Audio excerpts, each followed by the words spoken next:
Welcome everybody, Namaskar, and very good evening for our beautiful sessions on the midweek. Today, we're going to talk about a very interesting topic. But before that, we must go ahead with our salutations to the Divine Mother and God and Guru. Om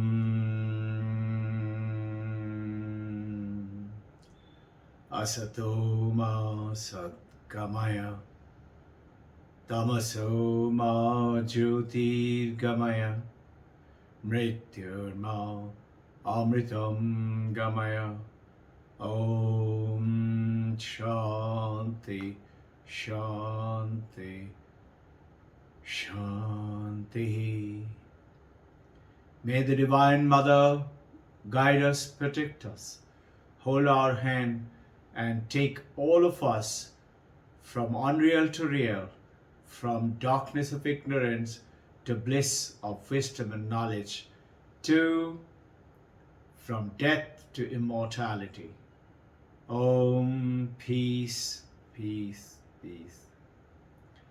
Today's topic, dear devotee, is a very interesting. Every time, without the topic, is always experience.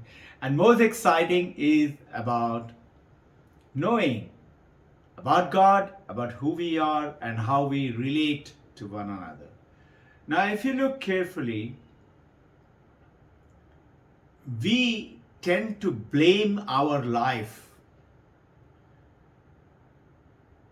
and we tend to blame our stars, and blame our partners or other people or country or surroundings for the life that we live. The life that we live, we try to blame other people, other things, surroundings, planet. Jupiter is not in my 9th house and Saturn is in 7th house. Now, the life that we live and the life that we experience is the life that we create. Now, this experiencing the life part of it is a similar thing as experiencing some very special subject.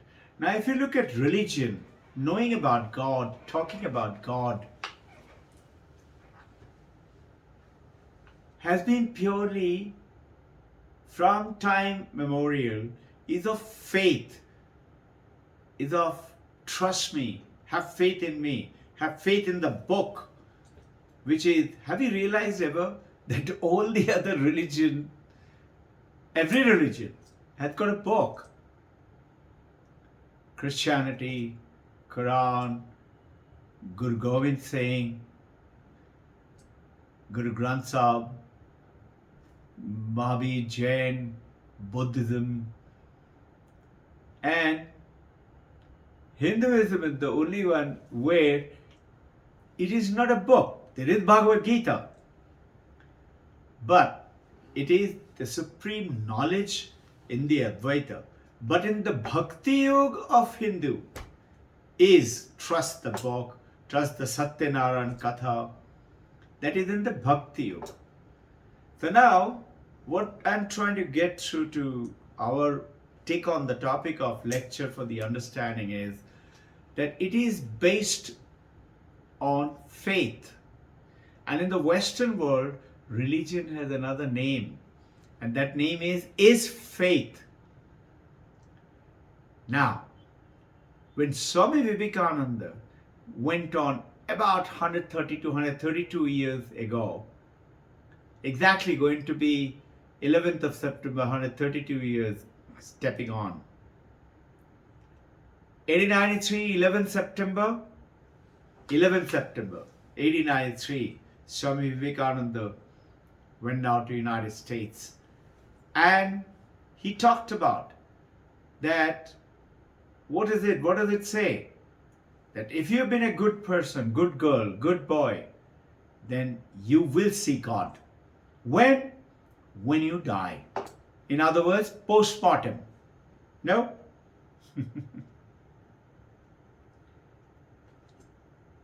After you die. Very difficult for me to come back and catch my guru or my Panditji who had told me that you will meet God. And I, trusting him, continue to follow. Vivekananda says, what good is that religion which promises me heaven after death and cannot give food to that poor man's lip or wipe the tear of the widow? What good is that religion? The religion is something which must show me if God is existing, I must be able to experience God. So he, 132 years ago, started called religion, not of faith, but religion of experience. And these are, he brought in the first time, he is called in the Western world, the one who brought yoga to West. And Philip Goldberg, called American Veda, written a book. I have shared with you all some time back. It's with us. American Veda, in which Philip Goldberg, an American, is writing how Vivekananda and subsequently many other, including Paramahansa Yogananda, 20 years after Vivekananda, brought yoga into the West. And today, yoga, mindfulness, meditation is a billion-dollar industry in the United States. Besides that, the point is, yoga is what? Yoga tells you that if you follow these 8 steps of Patanjali, then you will experience God through samadhi. Paramahansa Ramakrishna is experiencing God. Mother Kali. Everybody around him is experiencing, seeing it. Jesus Christ talking directly to God. Muhammad receiving direct message from Allah. And so did Buddha, telling you there are 4 causes of suffering. And those types of suffering, each one has got an answer. There are 8-fold answers. And he gives you the path. And he says, Atma Deepa Bhavo. Atma Deepa Bhavo. See the light within. Same is Guru Nanak Ji, Ek Omkar, Mahavir Jain, and so many other religions. Now, this is, think, Paramahansa Ramakrishna is experiencing Mother Kali, but all other people there at awe, seeing him in samadhi, in frequent, enjoying, going into, people are testing him. Swami Vivekananda, one day when he was in samadhi, he went and put burning coal in his hand. He was in samadhi. The skin started burning, flesh burning. One day he poked at his eye. He was totally lost beyond the body. Of course, Swami Vivekananda tested him.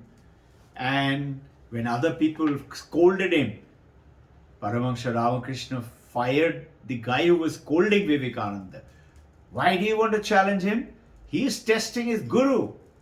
And who was Vivekananda testing? Testing Paramahansa Ramakrishna himself. And Paramahansa Ramakrishna said, when you go to buy a pot for your milk or water, how many times do you do tuck, tuck, tuck, tuck to find out whether there's a crack in it?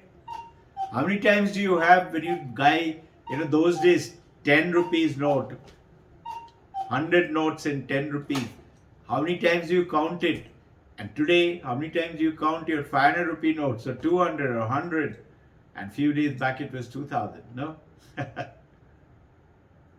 he said, if you can count those things, Why not check it out on your Guru? So sure, check it out. Now, but the point is here that other people can't see what Paramahansa Ramakrishna is seeing. That's why Vivekananda is checking out. That's why the learning tools, the knowledge gathering is checking out. You need to check out.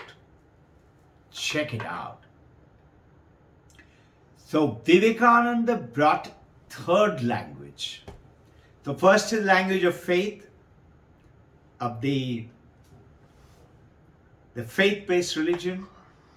Second is language of experience, that the Vedanta, that the, I stand corrected, that the Patanjali Yoga Sutra, through the yoga experience.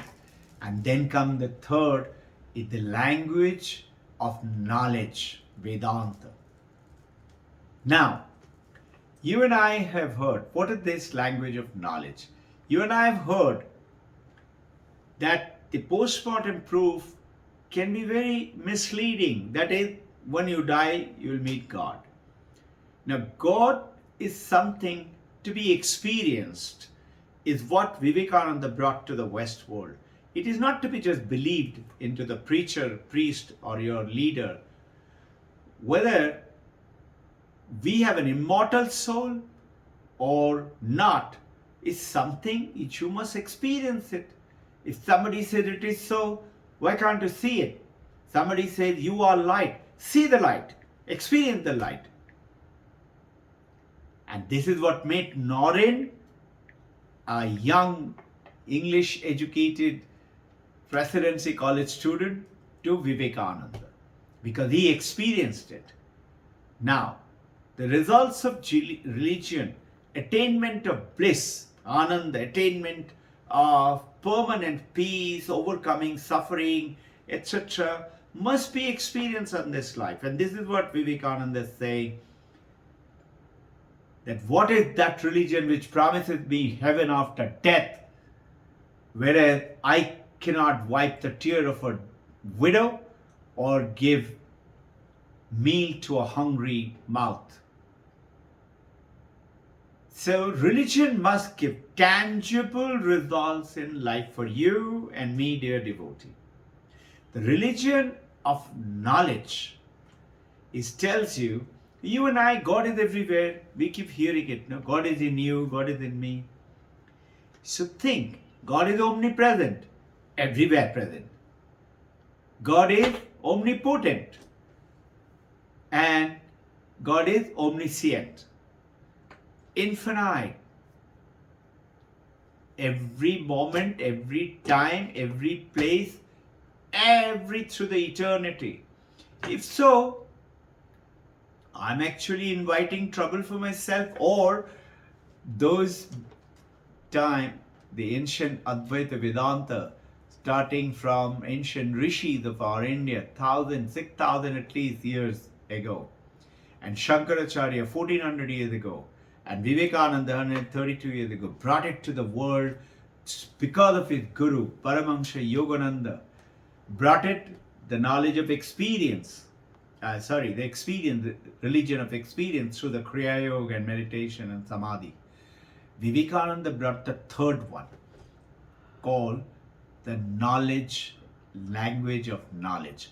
If God is every time, everywhere, He should be right now. God is in everything. God should be right now, in this board, in this table, in this glass of water, in this clock, in you, in me. I should be able to experience it. And this is the beauty of the part of the language. Can we look for God and find God right now, here, this place? And this is what I meant when I started with, that the life that we live, the experience, the world that we live in is the world that we create through that language of knowledge, understanding it, realizing it. It is not something to be just believed upon and just experience and say samadhi and go on to. It is beautiful, great, grand experience through faith, through bhakti, understanding, great bliss, great happiness comes in. It is great through called mystical experiences, experiencing God in your, it's a great thing. When will you show me, Mother? Paramahansa Ramakrishna used to cry. But he is the one went ahead and told the world. He is not only a Bhakta Yogi, he is also Jnana Yogi, a Karma Yogi, and Raja Yogi. That's the practices of the meditation. So, if Brahman is existence, consciousness, bliss, Brahman, Sat, Chit, Ananda, existence, consciousness, bliss, then Brahman must be right now, here, every moment. I should experience God all the time and everywhere, in every experience, in everything throughout my day, throughout my life, in my wife, in my husband, in my parent. And notice Vedanta said, Pitri Devo Bhavo, Matri Devo Bhavo, Acharya Guru Devo Bhavo. Atithi Devo Bhavo, the guest who comes to your home, look at them as God. Isn't that what the teaching of India? To take up the most commonplace things and try to find divinity. There is the message for this evening. Take up everywhere. How do I do it? We'll take it up. What is the point? Let me repeat it. Take up the most commonplace things. Most common thing. Anything. Inanimate object, animate, animal, plants, your partners, your life, your relationship, and find God in that. Divinity there. We don't have to search outwards. There's a beautiful question. Vedanta talks, you look within yourself. The ancient time, the name is not given. In Kena Upanishad, the student asks the Guru, my Guru, by what light, think about it, I'm leaving this for you to on Sunday, we will take it up. By what light, by what power do I think? Thoughts happen in my mind, dreams happen in my mind. What is that light? What is that power? By what light? By what power? By what light that my mind has thoughts? And how do I think? By what light and what power am I being able to speak to you? By what light, what power can I see? My eyes see. I see you, Guru. Why, what light, what power can I think? Notice one thing. He's not asking several things. He's not asking by what power do I see Lord Shiva or Krishna or Divine Mother or God or Brahman. That is out there. He's saying what light, which is within. What light do I think? It is within my mind. So I see, I speak, I hear. It's all inside. He's asking not to a doctor, not to a physiologist. He's not asking to a biologist. How do I see? The mechanism of seeing or hearing or mechanism of thinking or speaking. He's asking what is that one thing which makes me do thinking, mind, love, hatred, feeling, listening, talking. What is that one thing? It is like I ask you a question, giving you a clue for you to think of it till Sunday. What is that one thing that makes this light shine? What is that one thing that makes my mobile work? What is that one thing that makes my computer work? What is that one thing what makes the air conditioner work, the fan go round and round and round? And he will say, electricity.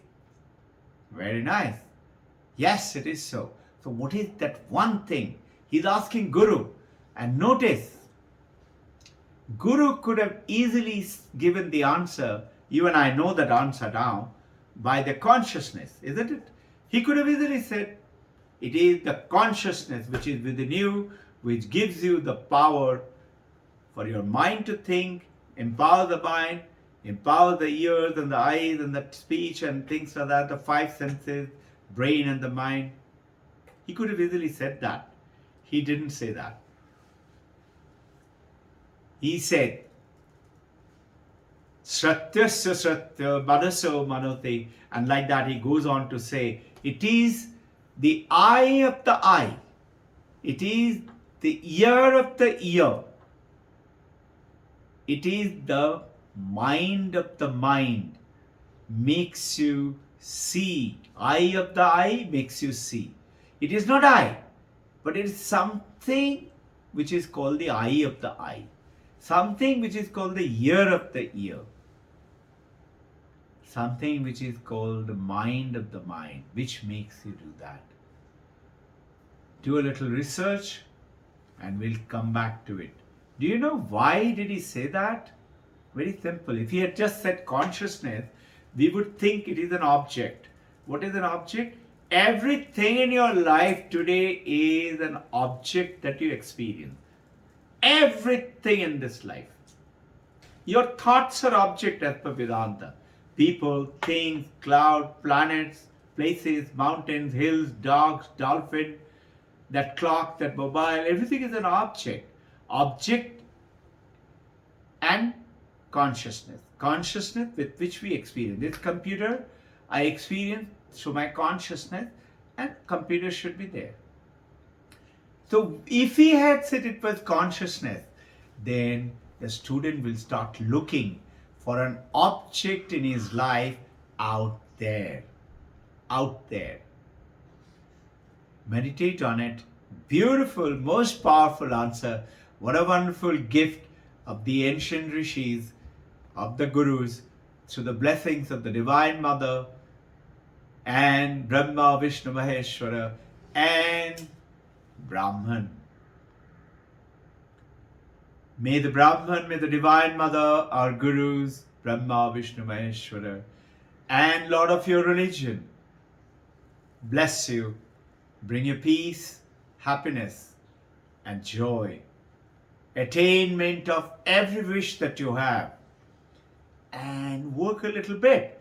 Create that life, that happiness, that joy, the life that you wish to live. Create that life. Jai Guru.